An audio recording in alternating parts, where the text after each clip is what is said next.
Hello guys, एक बार फिर से स्वागत है आप सभी का आपके अपने YouTube channel Saurabh sir mathematics में। यहाँ पर बात करने वाले हैं संविधान की। इससे पहले जिस वीडियो में हमने कुछ क्वेश्चंस को कवर किया था, उसके बचे हुए जो प्रश्न हैं संविधान सभा, निर्वाचन और प्रस्तावना से संबंधित, इस वीडियो में हम कवर करने वाले हैं। तो दोस्तों, वीडियो को एंड तक ज़रूर देखें और वीडियो अच्छा लगे तो लाइक ज़रूर करें। यह वीडियो आपके लिए बहुत ही महत्वपूर्ण है। किसी भी एग्ज़ाम्स की यदि आप तैयारी कर रहे हैं, गवर्नमेंट एग्ज़ाम्स की, तो उसमें इन क्वेश्चंस को बार बार पूछा जाता है। तो दोस्तों, इस वीडियो में हम बात करने वाले हैं उन्हीं क्वेश्चंस की। तो दोस्तों, स्टार्ट करते हैं। क्वेश्चन है पहला, भारतीय संविधान के किस भाग को उसकी आत्मा की संज्ञा प्रदान की गई है? तो प्रस्तावना को उसकी आत्मा की संज्ञा प्रदान की गई है, यानी संविधान की जो आत्मा है वह प्रस्तावना को कहा गया है। अगला प्रश्न है, संविधान निर्माताओं ने किस पर विशेष ध्यान दिया था? तो जो संविधान की प्रस्तावना है उस पर संविधान निर्माताओं ने विशेष ध्यान दिया था। नेक्स्ट क्वेश्चन आता है, भारत के संविधान की प्रस्तावना किन शब्दों से शुरू होती है? तो भारत के संविधान की जो प्रस्तावना है, हम भारत के लोग शब्दों से शुरू होती है। अगला प्रश्न है, भारत किस प्रकार का राष्ट्र है? तो भारत धर्मनिरपेक्ष राष्ट्र है, यानी कि भारत का कोई भी अपना धर्म नहीं है, सभी धर्मों को मानने वाला है। नेक्स्ट आता है, धर्मनिरपेक्ष का अर्थ है सभी धर्मों को महत्व स्वीकार करना, धर्मनिरपेक्ष कहलाता है। यानी भारत सभी धर्मों का महत्व स्वीकार करता है और भारत का कोई अपना धर्म नहीं है। नेक्स्ट आता है, जैसे इस्लामिक कंट्रीज होते हैं, पाकिस्तान है इस्लामिक कंट्रीज, और भारत में हिंदुओं की संख्या सबसे ज़्यादा है, लेकिन भारत का कोई भी धर्म नहीं है। वह जितना सम्मान हिंदुओं का करता है उतना ही मुस्लिमों का, और उतना ही सिख, ईसाई, जैन धर्म, जो भी धर्म भारत के अंदर हैं उन सभी का वो सम्मान करता है। नेक्स्ट आता है क्वेश्चन, भारत एक धर्मनिरपेक्ष राज्य है, इसका मतलब है कि भारत राज्य किसी निश्चित धर्म का समर्थन नहीं करता। यही मैं आपको अभी बता रहा था कि भारत किसी भी निश्चित धर्म का समर्थन नहीं करता, वह सभी धर्मों को समान रूप से देखता है।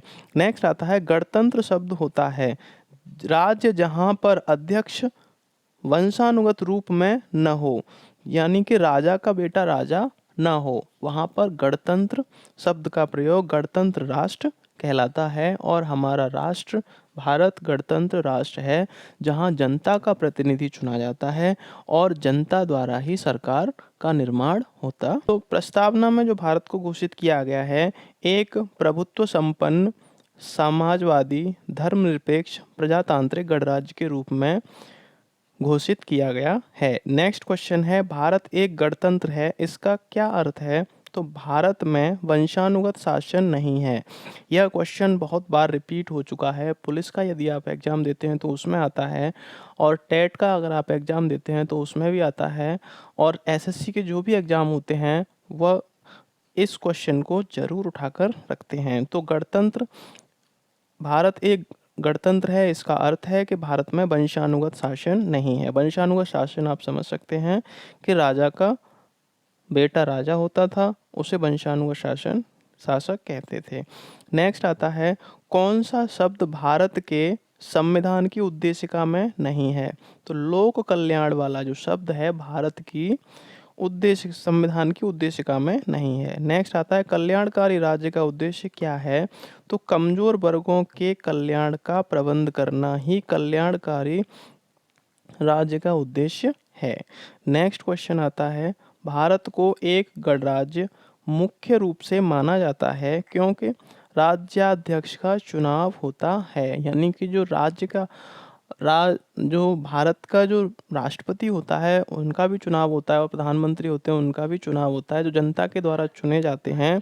तो भारत को एक गणराज्य इसीलिए कहा जाता है, यहाँ पर वंशानुगत शासन नहीं होता है, राज्याध्यक्ष का चुनाव होता है जनता द्वारा। नेक्स्ट आता है, भारतीय संविधान में समवर्ती सूची किसके संविधान से ली गई है? तो ऑस्ट्रेलिया के संविधान से समवर्ती सूची को लिया गया है। नेक्स्ट है, किस वर्ष भारत एक प्रभुत्व संपन्न प्रजातांत्रिक गणराज्य बना? तो 1950 ईस्वी में 26 जनवरी 1950 ईस्वी को हमारे देश का संविधान लागू हुआ, जो कि 26 नवंबर 1949 को ही हो चुका था उसका, लेकिन उसको 26 जनवरी 1950 में पूर्ण रूप से लागू किया गया। उस दिन हमारा देश प्रभुत्व संपन्न प्रजातांत्रिक गणराज्य बना था। नेक्स्ट आता है, अब तक भारत के संविधान की उद्देशिका में कितनी बार संशोधन किया जा चुका है? तो केवल एक बार संशोधन किया गया है भारत की उद्देशिका में। नेक्स्ट आता है क्वेश्चन, भारतीय संविधान की उद्देशिका में जो परिवर्तन किस संशोधन अधिनियम में किए गए थे? तो 42वां जो संविधान संशोधन अधिनियम 1976 में आया था, उसमें भारत की संविधान की जो उद्देशिका है, प्रस्तावना है, उसमें परिवर्तन किया गया था। नेक्स्ट आता है, प्रस्तावना का वह प्रावधान जो सभी वयस्क नागरिकों को मतदान का अधिकार प्रदान करता है कहलाता है? तो प्रजातंत्र कहलाता है। नेक्स्ट क्वेश्चन है, भारतीय संविधान के किस संशोधन द्वारा प्रस्तावना में दो शब्द समाजवादी और धर्मनिरपेक्ष जोड़े गए थे? तो 42वें संविधान संशोधन जो 1976 ईस्वी में पारित हुआ था, उसके द्वारा समाजवादी और धर्मनिरपेक्ष दो शब्द जोड़े गए थे। नेक्स्ट क्वेश्चन आता है, भारतीय संविधान के किस भारत में स्पष्ट रूप से घोषणा की गई है कि भारत एक धर्मनिरपेक्ष राज्य है? किस भाग में आएगा? यहाँ पर मिस्टेक से हो गया है भारत। किस भाग में स्पष्ट रूप से घोषणा की गई है कि भारत एक धर्मनिरपेक्ष राज्य है? तो संविधान की प्रस्तावना में यह घोषणा की गई है। नेक्स्ट क्वेश्चन आता है, भारतीय संविधान की प्रस्तावना के अनुसार भारत के शासन की सर्वोच्च सत्ता किसमें निहित होती है? तो वह जनता में निहित होती है। जनता अपना प्रतिनिधि चुनती है, जनता सरकार चुनती है, उसके लिए वोटिंग होती है, निर्वाचन होता है, तब जाकर राज्याध्यक्ष का चुनाव होता है। नेक्स्ट क्वेश्चन आता है, तो वह भारत देश का है। क्वेश्चन है, विश्व का सबसे बड़ा लिखित एवं सर्वाधिक व्यापक संविधान किस देश का है? तो वह भारत देश का है। यह सबसे बड़ा लिखित और सर्वाधिक व्यापक संविधान है। नेक्स्ट क्वेश्चन है, भारत के संविधान में भारत को माना गया है तो राज्यों का संघ माना गया है भारत को भारतीय संविधान में। अगला प्रश्न आता है, भारत एक धर्मनिरपेक्ष देश है, इसका तात्पर्य है तो उसका राज्य स्तर पर कोई धर्म नहीं है। नेक्स्ट है, भारत किस प्रकार का देश है? तो भारत एक संसदात्मक प्रजातंत्र है। नेक्स्ट क्वेश्चन आता है, भारतीय संविधान का स्वरूप किस प्रकार का है? तो संरचना में संघात्मक, भावना में एकात्मक, इस प्रकार का भारतीय संविधान का स्वरूप है। नेक्स्ट क्वेश्चन है, भारतीय संविधान पर सबसे अधिक प्रभाव किसका पड़ा? तो भारत सरकार अधिनियम 1935 का सबसे बड़ा प्रभाव भारतीय संविधान पर पड़ा, जिसे मिनी संविधान के नाम से भी जाना जाता है, भारत सरकार अधिनियम 1935 को। इसमें से सबसे ज़्यादा भाग संविधान में सम्मिलित किया गया। बाकी जिस देश से जो भी संविधान निर्माताओं के लिए अच्छा लगा, उन्होंने वहाँ से वो चीज़ उठाई और अपने संविधान में डाल दी। नेक्स्ट क्वेश्चन आता है, भारतीय संविधान में कितने आर्टिकल हैं? तो भारतीय संविधान में 350 से अधिक आर्टिकल हैं। आर्टिकल यानी अनुच्छेद।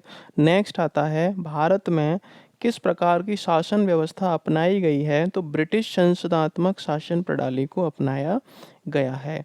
अगला प्रश्न है, भारतीय राजनीतिक व्यवस्था में इनमें से कौन सर्वोच्च है? तो राजनीतिक व्यवस्था में संविधान सबसे सर्वोच्च है। नेक्स्ट क्वेश्चन है, भारतीय संविधान के बृहत होने के कारण क्या हैं? तो इसमें संघ तथा राज्य दोनों सरकारों का संविधान है। संघ सरकार और राज्य सरकार दोनों सरकारों का संविधान है। इसमें जो भारतीय संविधान है उसमें राज्य सरकार के भी रूल्स दे रखे हैं और केंद्र सरकार के भी रूल्स दे रखे हैं, इसीलिए यह बृहत है। नेक्स्ट आता है, भारतीय संविधान का अभिभावक कौन है? तो सर्वोच्च न्यायालय भारतीय संविधान का अभिभावक है। यानी कि भारतीय संविधान की जो रक्षा करता है वह सर्वोच्च न्यायालय करता है। नेक्स्ट आता है, भारत में वयस्क मताधिकार की उम्र सीमा क्या है? तो भारत में 18 वर्ष की वयस्क मताधिकार की सीमा है। कोई भी नागरिक 18 वर्ष का हो जाता है तो उसे वोट देने का अधिकार होता है, उसी को वयस्क मताधिकार कहते हैं। तो कम से कम उसकी उम्र 18 वर्ष होनी चाहिए। नेक्स्ट क्वेश्चन है, भारतीय संघीय व्यवस्था की एक विशेषता है संविधान की सर्वोच्चता। भारतीय संघीय व्यवस्था की जो विशेषता है वह संविधान की सर्वोच्चता है। नेक्स्ट क्वेश्चन है, भारत में संविधान में संघीय शब्द की जगह किन शब्दों को स्थान दिया गया है? तो संघीय शब्द की जगह राज्यों का संघ, यानी राज्यों से मिलकर हमारा जो भारत बना है तो उसको राज्यों का संघ कहा गया है संघीय शब्द की जगह। नेक्स्ट आता है, भारतीय संविधान में कितनी सूचियां हैं?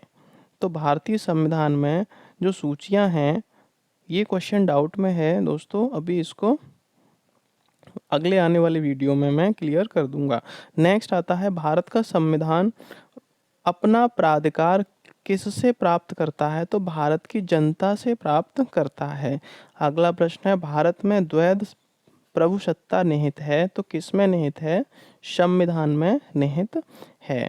तो दोस्तों नेक्स्ट क्वेश्चन की तरफ चलते हैं, भारतीय संविधान की संरचना किस प्रकार की है? तो कुछ कठोर, कुछ एकात्मक और कुछ कठोर प्रकार की संरचना है। नेक्स्ट आता है, लिखित संविधान की अवधारणा ने सर्वप्रथम कहाँ जन्म लिया था? तो सबसे पहले जो फ्रांस देश है उसका संविधान लिखित संविधान था। नेक्स्ट क्वेश्चन है, अध्यक्षात्मक शासन का उदय सर्वप्रथम किस देश में हुआ? तो संयुक्त राज्य अमेरिका में अध्यक्षात्मक शासन का उदय हुआ था। नेक्स्ट क्वेश्चन आता है, भारतीय संघवाद को किसने सहकारी संघवाद कहा? तो जी ऑस्टिन ने सहकारी संघवाद कहा था भारतीय संघवाद को। नेक्स्ट क्वेश्चन है, कौन सी विशेषता भारतीय संघ और अमेरिकी संघ दोनों में साझी है? तो संविधान की व्याख्या के लिए संघीय उच्चतम न्यायालय विशेषता जो है भारतीय संघ और अमेरिकी संघ दोनों में साझी है। नेक्स्ट आता है, भारत में सर्वोच्च माना गया है, तो संविधान को भारत में सर्वोच्च माना गया है। नेक्स्ट है, भारतीय संविधान का आप किस प्रकार वर्णन करेंगे? तो विश्व के सबसे विस्तृत संविधानों में से एक है भारत का संविधान। नेक्स्ट क्वेश्चन है, भारत का संविधान मान्यता प्रदान करता है केवल धार्मिक अल्पसंख्यकों को मान्यता प्रदान करता है, जो धर्म के यानी कि धार्मिक रूप से जो अल्पसंख्यक हैं उन्हें मान्यता प्रदान करता है। तो दोस्तों यह थे महत्वपूर्ण प्रश्न जो कि पिछले वीडियो के बाकी रह गए थे, इस वीडियो में मैंने क्लियर किए हैं। दोस्तों वीडियो बहुत आपके लिए लाभकारी है। चैनल पर पहली बार विजिट कर रहे हैं, चैनल को सब्सक्राइब कर लें और पास में बेल आइकन को जरूर दबा लें, जिससे कि आने वाले वीडियो का नोटिफिकेशन आपको मिल सके। नेक्स्ट वीडियो में मैं लेकर आने वाला हूं भारतीय संविधान के स्रोत, कि भारत के संविधान में जो भी लिया गया है वह किस देश से लिया गया है, उसके स्रोत क्या हैं, उस पर चर्चा करने वाला हूं। तो दोस्तों चैनल को सब्सक्राइब जरूर कीजिएगा नेक्स्ट वीडियो को अपडेट पाने के लिए। तो मिलते हैं नेक्स्ट वीडियो में, तब तक के लिए नमस्कार।